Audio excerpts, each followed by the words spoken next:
Bonsoir et bienvenue à tous mes petits bowlers. On se retrouve aujourd'hui après plus d'un mois d'absence et je m'en excuse. J'ai malheureusement déménagé et le temps que Internet arrive à mon nouvel appartement, j'ai pris un peu de temps et j'ai pas pu tourner des vidéos contrairement à ce que j'aurais aimé faire. Vous m'avez vu absent ici, j'ai été aussi absent sur Paris Central, mais maintenant que Internet est revenu, on va essayer de sortir du contenu régulièrement sur l'actualité footballistique et notamment sur le mercato. Et ça tombe bien, on se retrouve tous ensemble aujourd'hui pour parler du mercato du Paris Saint-Germain.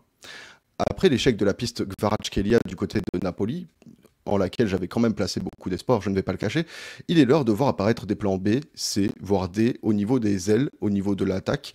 Et justement, parmi les pistes qui ont été annoncées, on parle beaucoup en ce moment de la piste Nico Williams de l'Athletic Bilbao et de Jadon Sancho, l'ailier de Manchester qui avait été prêté au Borussia Dortmund sur la deuxième partie de saison. Et justement, on se retrouve dans cette vidéo pour comparer les deux profils, donner les avantages et inconvénients de chacun, et pour convenir ensemble lequel serait peut-être le mieux ou le plus accessible pour le Paris Saint-Germain.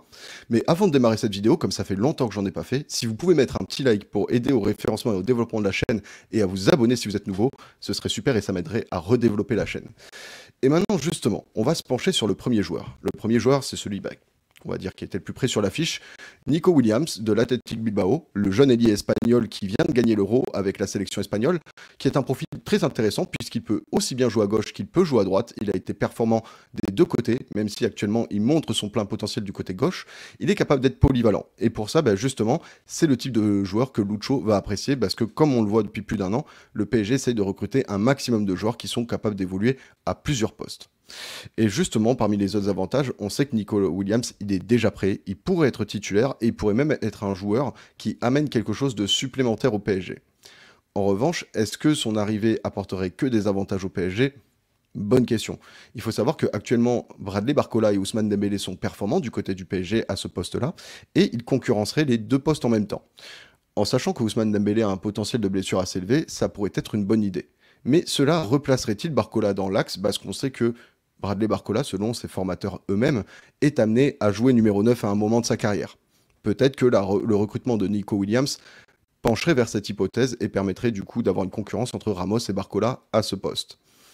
Mais voilà, parmi les inconvénients qui pourraient être dus à Nico Williams, il y a celle de la concurrence. La concurrence qui s'appelle le FC Barcelone, qui est très intéressé par le joueur et le FC Barcelone, on le sait, recrute très souvent des internationaux espagnols. Il n'y a qu'à voir pendant l'âge d'or de l'Espagne entre 2008 et 2012 le nombre de Barcelonais qui étaient internationaux espagnols.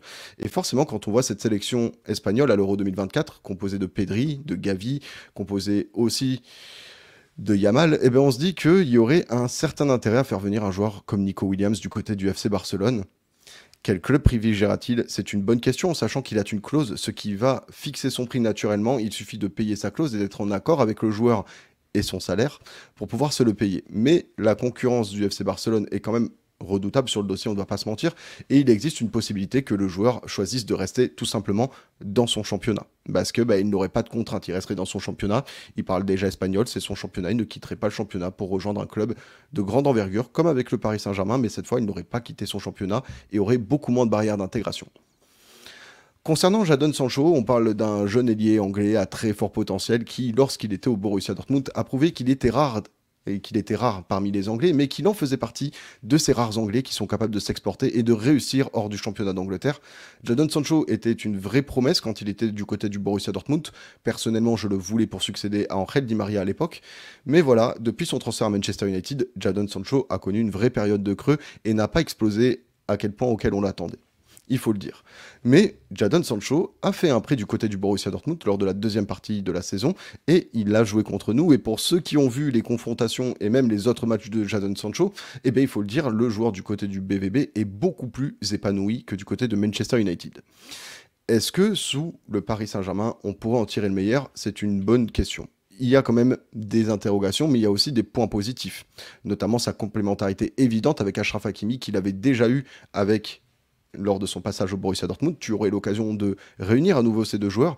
On sait qu'il est aussi capable de jouer à gauche, mais on pourrait également le placer comme meneur de jeu dans un 4-2-3-1 ou un 3-2-4-1 ou tout autre dispositif qui inclut un meneur de jeu derrière l'attaquant. Et Jadon Sancho, pour moi, peut être ce meneur de jeu qui manque actuellement au Paris Saint-Germain. Le Paris Saint-Germain ne se pressent pas sur un meneur de jeu du côté du milieu de terrain. Peut-être que Jadon Sancho, lui, pourrait être ce joueur dans un 4-2-3-1 ou tout autre dispositif avec une pointe haute qui pourrait être justement ce meneur de jeu. On sait que c'est un joueur qui est très habile techniquement, qui est capable de dynamiter et qui est plus un passeur qu'un buteur. Donc peut-être que justement ce profil différent de Nico Williams, qui lui pour moi est plus buteur, pourrait amener quelque chose de différent dans ce Paris Saint-Germain. Seulement, voilà, il faut se le dire, Jadon Sancho, comme je le disais, il y a une indemnité à payer et forcément Manchester United va essayer d'en tirer le plus possible pour ne pas trop perdre par rapport à son achat du côté du Borussia Dortmund. Et il a aussi un salaire très confortable du côté de Manchester United.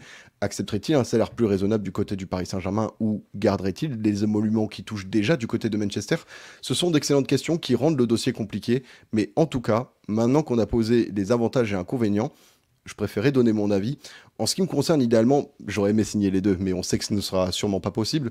Je pense que la piste Nico Williams semble la plus froide et que du côté espagnol, on essaie de plus en plus de vendre le fait qu'il puisse aller du côté du PSG ou même qu'il reste à Bilbao, alors que j'ai cette impression que c'est plus proche du Barça et qu'on vend cette image un peu comme à l'image de Ansu Fati quand il était au Barça et avait prolongé il refuse l'argent du PSG pour la passion et l'amour du football du côté du Barça. J'ai un peu l'impression de ce storytelling, donc du coup, je pense que la piche Jadon Sancho a l'air en tout cas plus fraîche pour moi et a plus de chances de se réaliser, d'autant qu'il n'y a aucune concurrence sur ce dossier et que le joueur serait plutôt friand de rejoindre le Paris Saint-Germain. À voir après sous quelles conditions, à quel prix, à quel salaire. J'attends maintenant votre avis sur la question. Lequel des deux joueurs voyez-vous le plus rejoindre le Paris Saint-Germain et lequel vous préférez? L'espace commentaire est fait pour ça. Mais n'hésitez surtout pas à vous abonner et à liker la vidéo si vous l'avez appréciée. Merci à tous d'avoir participé et n'oubliez pas, ici, c'est Paris.